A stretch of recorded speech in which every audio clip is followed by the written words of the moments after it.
பெற்ற தாயை விட இந்த உலகத்துல சிறந்த தெய்வம் யாருமே கிடையாது அப்படிங்கிற மாதிரி சொல்லுவாங்க சான்றோர்கள். ஆனா ரீசெண்டா நடந்த இந்த ரெண்டு சம்பவத்தை பார்க்கும்போது பெற்ற குழந்தைய, அதாவது திருமணத்துக்கு மீறிய ஒரு உறவுனால அந்த குழந்தை டிஸ்டர்பாக இருக்குதுன்னு நீங்கள் நினச்சிக்கிட்டு அந்த குழந்தைக்கு என்னென்ன விஷயங்கள்லாம் பண்ணியிருக்கிறீங்க, அந்த குழந்தை இப்போ உயிரோட இல்லை அப்படிங்கிற சம்பவத்தை நினைக்கும் போது சீரியஸாக நீங்களாம் யாரா சைக்கோக்கலாடா அப்படிங்கிற மாதிரி கேட்க தோணுதுங்க.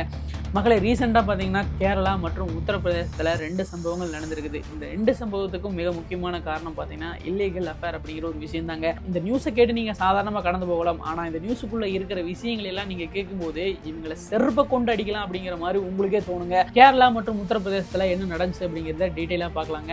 அப்டேட்ஸ் எல்லாம் உடனுக்குடன் தெரிஞ்சுக்கிறதுக்கு மறக்காம ககபோ சேனலை சப்ஸ்கிரைப் பண்ணா ஃபாலோ பண்ணி வச்சுக்கோங்க. மக்களை ஃபர்ஸ்ட் கேரளா நியூஸ் பார்க்கலாங்க. கேரளாவில் பார்த்தீங்கன்னா அர்ஷித் அப்படிங்கிற ஒரு 18 மாசமே ஆன குழந்தை பார்த்தீங்கன்னா மர்மமான முறையில் உயிரிழந்திருக்குது.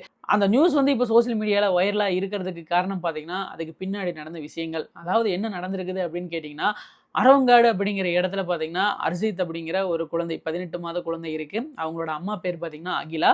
அவங்களுக்கு ஒரு இல்லீகல் அஃபேரும் இருக்குது. கல்யாணம் கூட ஆகலைங்க, ஒன்னா தான் இருக்கிறாங்க அப்படிங்கிற மாதிரிலாம் தகவல் சொல்றாங்க. அகிலா இப்போ ஒருத்தர் கூட இருக்கிறாங்கன்னு சொல்றாங்க இல்லையா, அவங்க பேர் பார்த்தீங்கன்னா அக்ஷர் அப்படிங்கிறவர். மே 29ஆம் தேதி, அதாவது போன வெள்ளிக்கிழமை என்ன நடக்குதுன்னு கேட்டிங்கன்னா, அந்த குழந்தைய பேச்சு மூச்சு இல்லாமல் ஹாஸ்பிட்டலில் அட்மிட் பண்ணியிருக்கிறாங்க அப்படிங்கிற மாதிரி சொல்றாங்க.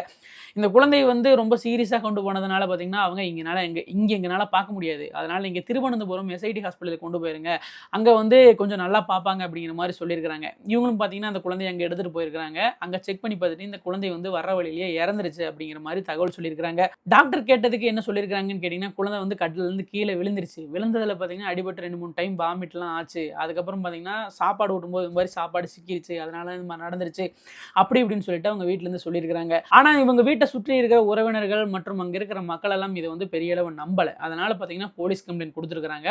போலீஸ் அவங்க கம்ப்ளைண்ட் கொடுத்ததின் பேரில் விசாரணை ஸ்டார்ட் பண்ணுறாங்க. விசாரணை ஸ்டார்ட் பண்ணதுக்கு அப்புறமா தான் பார்த்தீங்கன்னா நிறைய திடுக்கிடும் தகவல்கள் வெளியே இருக்குது.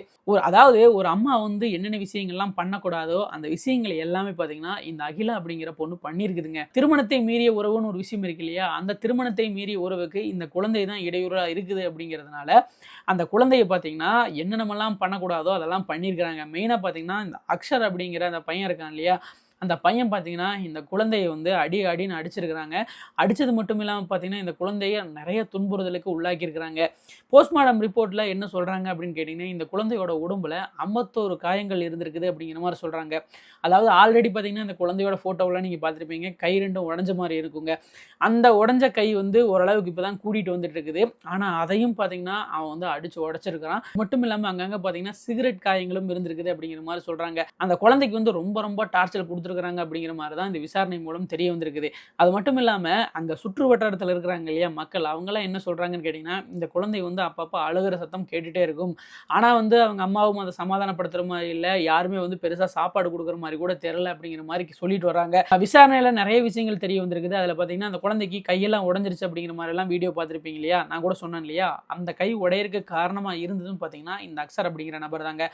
ஆனால் இவர் இந்த அக்ஷர் அப்படிங்கிற நபர் இந்த குழந்தையை துன்புறுத்தும் போது அங்க அந்த குழந்தையை பெற்ற அம்மா எதுவுமே சொல்லாம வேடிக்கை பார்த்துட்டு தான் இருந்திருக்குது. மெயினா மேஜரான ஒரு ப்ராப்ளம் என்ன அப்படின்னு கேட்டீங்கன்னா, முதல் கணவரை விட்டு வரும்போது இந்த குழந்தை தான் இவங்களுக்கு பாதகமா இருந்திருக்குதுங்க. அதனாலதான் இப்படியெல்லாம் சம்பவம் நடந்திருக்குது. கண்டிப்பாக ரொம்ப ரொம்ப ஒஸ்ட்டுங்க. அதுவும் அந்த குழந்தையோட ஃபோட்டோவெல்லாம் பார்க்கும்போது, ஏன்டா இவ்வளோ அழகான குழந்தை, இது ஏன்டா இப்படி பண்ணுறதுக்கு எப்படா மனசு வந்துச்சு அப்படிங்கிற மாதிரி தான் நம்மளால் கேட்க தோணுச்சு. இப்போ கேரளாவில் இந்த மாதிரி ஒரு சம்பவம் நடந்திருக்கு இல்லையா, இதே மாதிரி ஒரு சம்பவம் தாங்க உத்தரப்பிரதேசத்தில் லோனி அப்படிங்கிற இடத்துல மல்கான் அப்படிங்கிற ஒரு நபர் பண்ணியிருக்கிறாப்புல. அந்த நபர் என்ன பண்ணியிருக்கிறாருன்னு கேட்டிங்கன்னா, இதே மாதிரி தாங்க இல்லீகலான ஒரு ரிலேஷன்ஷிப் இருந்திருக்குது. அந்த ரிலேஷன்ஷிப்பில் இவங்க 2 பேத்துக்கும் ஒரு சண்டை வந்திருக்குது. அந்த சண்டையில் பார்த்தீங்கன்னா அந்த பொண்ணு இருக்கு இல்லையா, அந்த பொண்ணோட குழந்தைய இவர் அந்த பொண்ணை பழிவாங்கிறது விதமாக அந்த குழந்தைய கீழே போட்டு அடித்து என்னென்னமோ பண்ணி அந்த குழந்தைய அங்கே இருக்கிற சுற்றத்தார்களால் காப்பாற்றப்பட்டு இன்றைக்கி ஹாஸ்பிட்டல் ஐசியூவில் இருக்குது அப்படிங்கிற தகவல் கொஞ்ச நாளைக்கு முன்னாடி நீங்களும் பார்த்துருப்பீங்க.